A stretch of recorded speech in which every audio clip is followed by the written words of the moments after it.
안녕하십니까. PS랩의 송식입니다. 품질 전문가 과정 디자인 FMA 제11강 디자인 FMA 기본 정보에 대해서 알아보겠습니다.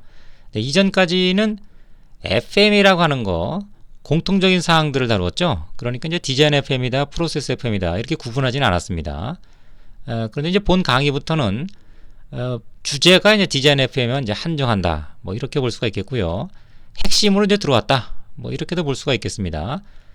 교재는 135페이지부터의 내용을 다루고 있습니다. 그러니까 이전에 우리가 이런 내용들은 다 다루었어요.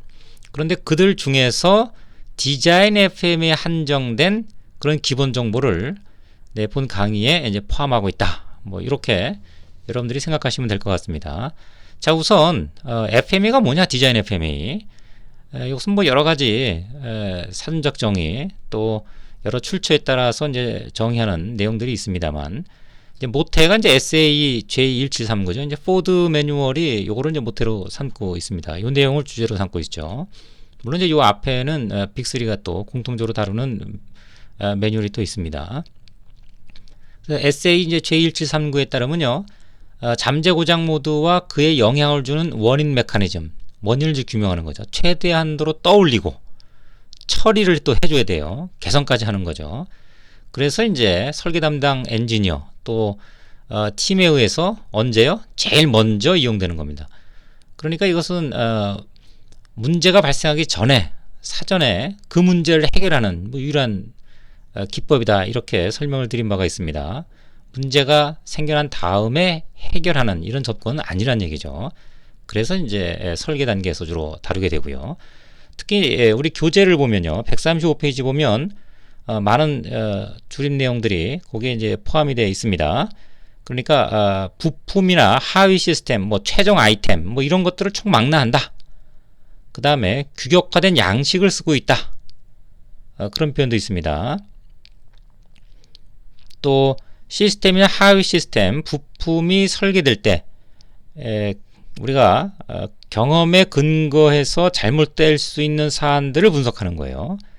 경험에 근거한다는 것은 아직 일어나지 않았기 때문에 기존에 우리가 갖고 있는 노하우를 통해서 문제를 적출을 하고 해결하는 뭐 이런 어떤 사안들, 그러니까 FM에서 기본적인 우리가 알고 있는 것들이 SHJ1739 디자인 FM의 정의에 다 포함되어 있습니다. 그리고 끝에 보시면 이제 그 필요 정보로서 QFD라든가 또는 고객이 이제 차량에 대해서 요구하는 그런 여러 가지 내역서 뭐 이런 정보도 사전에 갖고 시작하면 좋다 이렇게 표현이 되어 있습니다. 본문을 이제 참고하시기 바랍니다. 포드 같은 경우는 FME 자체를 조금 더 세분화했죠. 그래서 우리가 보통 지금 디자인 FME를 하고 있습니다만 포드 같은 경우는 이제 컨셉 FME를 먼저 하도록 유도하고 있고요. 그 다음에 디자인 FME를 병행해서 프로세스 FME가 이루어집니다. 순서가 이제 디자인 FME 끝나고 프로세스 FME 이런 개념은 아닙니다. 하면서 우리 동시에 프로세스 FME까지 이루어지는 이런 구조로 되어 있어요. 그러니까 기본은 우리가 디자인 FME를 알고서 그 이전에 컨셉 FME, 그 다음에 이후에 프로세스 FME 이렇게 학습을 하는 것이 맞습니다만 설계 관점에서는 이것은 같이 병행해서 이루어지는 거다. 약간의 어떤 앞뒤 간의 관계는 있습니다만 병행해서 이루어진다는 것을 우리가 잊어서는 안 되겠습니다. 포드가 좀 구체적이죠. 자, 우선 이제 목적입니다. 목적은 앞서 말씀드린 대로 우리가 기본적으로 공통적으로 다루었던 그런 그 공간이 있습니다. 강의 내용이 있어요. 교재 같은 경우는 2.2 FME 목적에 이제 페이지 96페이지에 목적이 담겨져 있고요. 우리 강의 인터넷 강의상으로는 이제 6강의에 포함이 되어 있습니다. 참고하시기 바랍니다. 자, 목적은 이제 밀리터리 162A. 이것이 어떻게 보면 디자인 FME의 원조죠. 뭐 그 이전의 내용들이 있습니다만 현재 뭐 문서상으로 남겨져 있지는 않고요. 자, 우리가 이것은 인터넷을 여러분 검색하시면 구글 크롬이라는 데서 검색하시면 PDF 파일을 볼 수가 있습니다. 그래서 밀리터리 162A 어떻게 보면 원조격인데요. 문서상으로는 그 목적은 뭐냐면 아이템의 고장의 영향이 이제 어떻게 미칠 것이냐 이런 것을 연구합니다. 또 심각 정도에 따라서 잠재 고장을 분류해요. 근데 개선은 안 들어있네요. 개선이라고 하는 부분이 이제 들어있어야 된다. 이렇게 되면 좀 완성도가 높을 텐데. 근데 주로 이쪽 분야는 조달을 해요. 구매를 해서 이제 조립하고 하는 구조이기 때문에 실질적인 개선이라고 하는 부분, 뭐가 잘못되면은 납품업체에 요구하는 사항이 이제 많이 있죠. 뭐 그런 특징이 좀 반영됐다고 보시면 되겠습니다. 포드나 이런 것은 이제 직접 제조하니까 직접 해결을 해야 되는 뭐 그런 약간의 비즈니스라고 해야 되나요? 업무의 형태가 조금 다른 그런 것들을 좀 이해할 필요가 있겠습니다. 자, 고객 정의는 우리 그 기본 이해 전체 공통적으로 말씀드린 그런 그 내용에 보면은 교재는 우리 119페이지가 되겠습니다. 거기에 이제 고객 정의가 포함되어 있고요. 우리 강의로는 제 8강의를 참고하시기 바랍니다. 에세이 같은 경우는 이제 정리가 좀 잘 되어 있죠. 최종 소비자가 고객이다. 이렇게 정의를 하고 있습니다. 엔드 유저. 그런데 또 내부 고객이 있습니다. 그렇죠? 그래서 상위 수준 조립체, 나는 이제 하위 조립체, 무슨 부품이나 에세이 같은 것들을 이제 개발을 하는데 그걸 가져다가 또 뭘 조립하는 상위의 어떤 그 제품을 담당하는 엔지니어가 있겠죠. 또 설계팀이 있을 겁니다. 이런 사람들은 또 내부적인 고객이 되겠습니다. 또는 이제 제조, 생산 쪽은 또 한 단계 이제 건너뛴 그런 고객이죠. 이쪽에서 뭔가 문제가 생긴다 그러면 또 설계적인 요소들을 얘기 안 할 수가 없죠. 그래서 내부적으로는 이제 설계 담당자, 상위 조립체를 담당하는 설계 담당자, 엔지니어는 설계팀, 또 생산 라인에 있는 엔지니어, 여러분들이 내부 고객이 되겠습니다. 자, 팀 구성에 대해서는요, 또 공통적으로는 페이지 117페이지 교재를 참고하시면 되겠고요. 특히 이제 요건 또 추가를 했는데요. 팀 구성을 했을 때 이제 활동하는 그런 준비 담당자별 역할이 뭔지를 또 상세하게 규정을 좀 해놓고 있죠. 이제 그 부분도 팀의 어떤 차원에서 한번 참고를 해주시면 될 것 같아요. 그래서 어떤 부서에 어떤 사람들이 필요하고 어떤 역할을 해야 되느냐, 그건 117페이지에 있고요. 그 다음에 핵심적으로 이제 추진하는 담당자들은 어떤 역할을 해야 되는지 그 구분과 역할에 대해서는 124페이지를 참고하시기 바랍니다. 강의는 이제 8강의를 여러분이 시청하시면 되겠습니다. 자, 포드 같은 경우는 두 개의 구성원으로 나눕니다. 그래서 핵심팀, 코어팀 같은 경우는 FME를 실제 이제 추진하는 그런 핵심 팀들이 되겠습니다. 또 지원팀이라고 이제 또 별도로 서포트팀을 구성을 하게 돼 있고요. 이 사람들은 여러 가지 이제 주관적 의견이나 정보를 이제 제공하는 이런 차원으로 진행되는 이게 하나의 시스템적으로 이제 운영된다고 보시면 되겠습니다. 이제 개별적으로 진행되는 것은 FME의 어떤 그 운영적 차원에서는 좀 맞지가 않습니다. 그래서 회사에서 기업에서 FME를 우리는 하겠다. 그러면 특정 담당자한테 이렇게 맡겨두는 건 아니고요. 시스템 자연스럽게 흘러갈 수 있도록 체계화가 되죠. 일종의 이제 표준이나 매뉴얼이 명확하게 구성되어 있어야 된다는 얘기입니다. 자, 그런 부분들이 우리 기업, 국내 기업에서는 좀 약한 부분이기도 합니다. 네. 자, 협의의 범위는 제품의 어느 부분을 대상으로 우리가 FM을 진행할 거냐. 그래서 보통 바운더리 다이어그램이라는 거 페이지 102페이지 보시면 고장 모드 회피를 위한 그 FM의 역할이 있죠. 정보 흐름과 FM의 역할에 대해서 바운더리 다이어그램을 설명한 교재를 참고하시면 되겠습니다.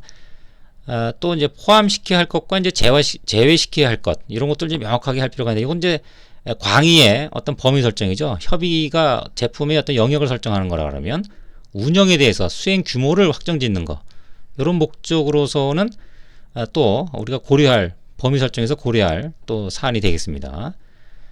포드 같은 경우는 설계나 프로세스 개발의 경고한지를 이제 밝힐 필요가 있다는 얘기인데 수행 규모를 결정지으려면 현재 우리가 어느 시점에 일을 해야 되느냐라고 하는 것을 정해야 된다는 얘기죠. 그래야 거기에 필요한 자원이나 또 인프라 이런 것들을 우리가 가져다 쓸 수가 있는 거죠. 그래서 견고한지에 대한 얘기는 바로 이런 얘기죠. 이제 설변은 어디까지나 FM의 전개 중에 일어나야 된다는 얘기입니다. 끝났는데 또 설계 변경이 일어난다든가 뭐 이렇게 되면은 그 시점을 우리가 결정하기가 어렵고요. 거기에 따른 자원을 또 투입하기가 어렵겠죠.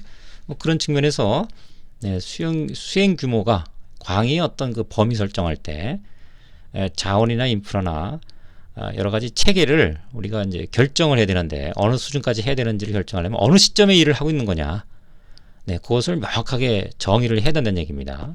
논의 중인지 아직 결정이 안 된 건지 완성 시점에 얼마나 근접해 있는지 아직 변경이 필요한 건지. 그런데 어쨌든 설계 변경은 FM의 전개 중에 일어나야만 된다. 끝나면 일어나면 안 된다. 뭐 그런 것들을 전제하고 진행하는 것이 이제 바람직하다는 얘기입니다. 또 하나 고려할 것은요. 디자인 FM에는 일단은 프로세스는 완벽하게 운영되고 있다. 이렇게 설정을 하고 진행을 하는 겁니다. 그러니까 설계 취약점을 극복하기 위해서 프로세스 관리에 의존하지 않아요. 프로세스는 완전히 케이퍼블하다. 완전한 공격력을 갖고 있다. 이렇게 정의를 하고 진행을 한다는 얘기죠. 보통 이제 프로세스 문제에서 이렇게 해줘야 돼 라고 얘기가 된다 그러면 설계액을 반영할 필요가 없겠네. 이렇게 되는 거죠. 여러 가지 또 생산 쪽하고의 이제 악유가 또 생길 수가 있습니다. 그런 측면에서 굉장히 중요한 전제 조건이라고 볼 수가 있겠고요. 다만 빅3 같은 경우는 별도의 어떤 그 기술적 물리적 한계를 고려해도 괜찮다라고 언급을 하고 있습니다. 자, 그 부분은 우리 교재 141페이지 보면 자세히 나와 있어요. 두 가지로 나눠 있습니다. 가공 조립과 관련된 기술적 물리적 한계의 목록이 있고요. 자, 서비스 재활용 관련된 기술적 물리적 한계를 언급하고 있어요. 우리가 어떤 부품의 마감 처리를 할 수 있는 능력이 어느 수준까지 한계가 있다든가, 또는 조립을 하거나 이런 여러 가지 그 공간이 협소하거나 아니면 충분하게 마련되어 있지 않다든가, 공정 능력이 특정 수준의 한계는 넘어가지 못하고 있다든가, 재활용에 대해를 처리한다든가, 또는 어떤 위험 화학물질 이런 것들을 다루려는 어떤 내용들에 대한 관리 한계, 자, 이런 것이 있다 그러면 고려를 할 필요는 있다. 이렇게 빅3에서는 이제 언급을 하고 있습니다. 참고하시기 바랍니다. 자, 다음은 이제 기본 정보로서 이제 분석적 접근인데요. 네, 분석적 접근은 우선 그 밀리터리 스탠다드 1629A가 요거 디자인 FM이 이제 원조라 그랬죠. 그래서 원조적인 측면에서 아주 설명을 좀 잘 해놓고 있습니다. 또 이 부분들은 이제 포드나 이런 쪽으로 그대로 조금 업데이트돼서 이제 넘어갔다. 이렇게 설명드릴 수 있는 근거들이 있습니다. 우선 그 밀리터리 스탠다드에서 어떻게 그런 프로세스 디자인 FM을 시작하고 진행할 거냐, 이거를 잘 나눠놨는데요. 하나는 이제 하드웨어 접근, 또 하나는 이제 기능적 접근. 여긴 포함시키지 않았습니다만 교재를 보시면 이것들을 이제 조합해서 진행할 수 있는 그런 방법론을 또 제시를 하고 있습니다. 그래서 결합 분석, 컨비네이션 어널리시스 이렇게 얘기를 하는데요. 자, 그 부분은 교재를 참고하시고요.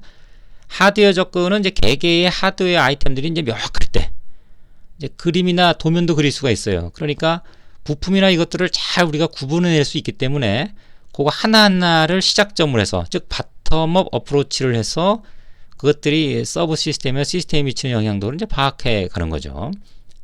그 다음에 이제 고장 모드가 나오면 그것을 우선순위화하게 되는데, 심각도 범주라는 것을 잘 구분해 놨습니다. 우리 교재는 이제 116페이지에 설명한 바가 있습니다.